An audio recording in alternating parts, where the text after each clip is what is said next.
Victor Hugo, lecture de L'Homme qui rit, alors qu'actuellement il y a une exposition sur L'Homme qui rit à la Maison Victor Hugo, donc à Paris. J'informe, je vais y aller d'ailleurs après ce début de lecture, avec cette première partie, la mer et la nuit. 2 chapitres préliminaires. 1. Ursus 1. Ursus et Homo étaient liés d'une amitié étroite. Ursus était un homme, Homo était un loup. Leurs humeurs s'étaient convenues. C'était l'homme qui avait baptisé le loup. Probablement, il s'était aussi choisi lui-même son nom, ayant trouvé Ursus bon pour lui. Il avait trouvé Homo bon pour la bête. L'association de cet homme et de ce loup profitait aux foires, aux fêtes de paroisse, aux coins de rue où les passants s'attroupent, et aux besoins qu'éprouve partout le peuple d'écouter des sornettes et d'acheter de l'orviétan. Ce loup, docile et gracieusement subalterne, était agréable à la foule. Voir des apprivoisements est une chose qui plaît. Notre suprême contentement est de regarder défiler toutes les variétés de la domestication. C'est ce qui fait qu'il y a tant de gens sur le passage des cortèges royaux. Ursus et Homo allaient de carrefour en carrefour, des places publiques, d'Aberystwyth aux places publiques, de Hedberg, de pays en pays, de comté en comté, de ville en ville. Un marché épuisé, il passait à l'autre. Ursus habitait une cahute roulante qu'Homo, suffisamment civilisé, traînait le jour et gardait la nuit. Dans les routes difficiles, dans les montées, quand il y avait trop d'ornières et trop de boue, l'homme se bouclait la bricole au cou et tirait fraternellement, côte à côte, avec le loup. Ils avaient ainsi vieilli ensemble. Ils campaient à l'aventure dans une friche, dans une clairière, dans la patte d'oie d'un entrecroisement de routes, à l'entrée des hameaux, aux portes des bourgs, dans les halles, dans les melles publiques, sur la lisière des parcs, sur les parvis d'église. Quand la carriole s'arrêtait dans quelque champ de foire, quand les commères accouraient béantes, quand les curieux faisaient cercle, Ursus pérorait. Homo approuvait. Homo, une sébile dans sa gueule, faisait poliment la quête dans l'assistance. Ils gagnaient leur vie. Le loup était lettré, l'homme aussi. Le loup avait été dressé par l'homme, ou s'était dressé tout seul, à diverses gentillesses de loup qui contribuaient à la recette. Surtout, ne dégénère pas en homme, lui disait son ami. Le loup ne mordait jamais. L'homme, quelquefois. Du moins, mordre était la prétention d'Ursus. Ursus était un misanthrope. Et pour souligner sa misanthropie, il s'était fait bateleur, pour vivre aussi, car l'estomac impose ses conditions. De plus, ce bateleur misanthrope, soit pour se compliquer, soit pour se compléter, était médecin. Médecin, c'est peu. Ursus était ventriloque.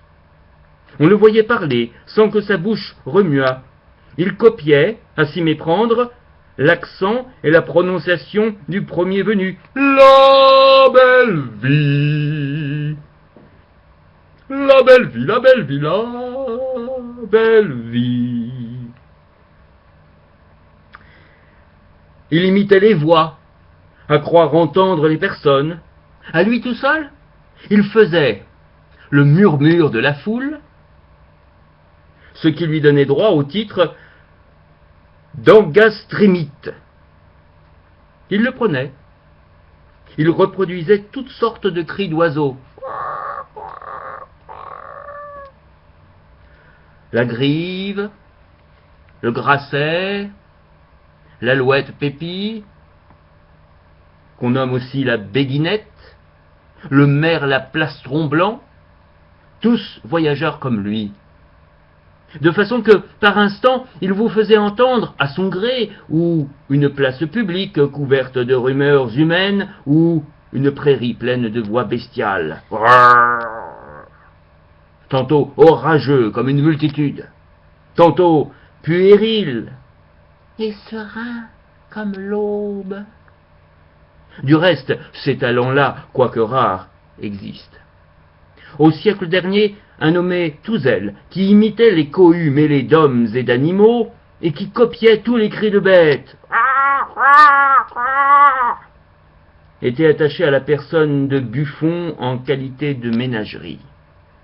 Ursus était sagace, invraisemblable et curieux, et enclin aux explications singulières, que nous appelons fables. Il avait l'air d'y croire. Cette effronterie faisait partie de sa malice.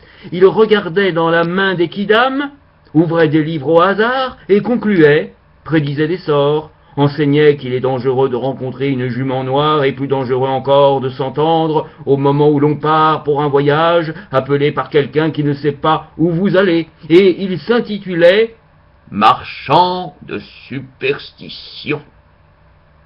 Il disait « Il y a entre l'archevêque de Canterbury et moi une différence. Moi, j'avoue. » Si bien que l'archevêque, justement indigné, le fit un jour venir, mais Ursus, adroit, désarma sa grâce en lui récitant un sermon de lui, Ursus, sur le saint jour de Christmas que l'archevêque, charmé, apprit par cœur, débita en chair et publia comme de lui archevêque, moyennant quoi il pardonna. Ursus, médecin, guérissait, parce que, ou quoique, il pratiquait les aromates, il était versé dans les simples, il tirait parti de la profonde puissance qui est dans un tas de plantes dédaignées, la coudre moissine, la bourdaine blanche, le hardeau, la mansienne, la bourre épine, la viorne, le nerprin. Il traitait la phtisie par la ros solis. Il usait à propos des feuilles de titimal et qui, arrachées par le bas, sont un purgatif et arrachées par le haut sont un vomitif. Il vous ôtait un mal de gorge au moyen de l'excroissance végétale dite oreille de juif. Il savait quel est le jonc qui guérit le bœuf et quelle est la menthe qui guérit le cheval. Il était au fait des beautés et des bontés de l'herbe mandragore qui, personne ne l'ignore, est homme et femme. Il avait des recettes. Il guérissait les brûlures avec de la laine de salamandre, de laquelle Néron, au dire de Pline, avait une serviette. Ursus possédait une cornue et un matras. Il faisait la transmutation, il vendait des panacées. On comptait de lui qu'il avait été jadis un peu enfermé à Bedlam. On lui avait fait l'honneur de le prendre pour un insensé. Mais on l'avait relâché, s'apercevant qu'il n'était qu'un poète. Cette histoire n'était probablement pas vraie.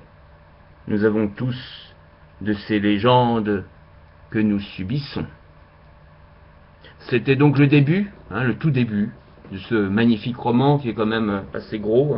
Je montre la grosseur du livre, donc assez gros, et qui s'intitule donc L'homme qui rit, de Victor Hugo, magnifique roman que j'ai toujours plaisir à relire, puisqu'évidemment je l'ai déjà lu, on s'en doute, sinon je ne le pratiquerai pas ainsi. Voilà, donc c'était en version Cham, évidemment, donc sur Cham Télé, une petite lecture de L'homme qui rit de Victor Hugo. Je te salue bien bas. Et Ursus et Homo également, on te salue, toi public.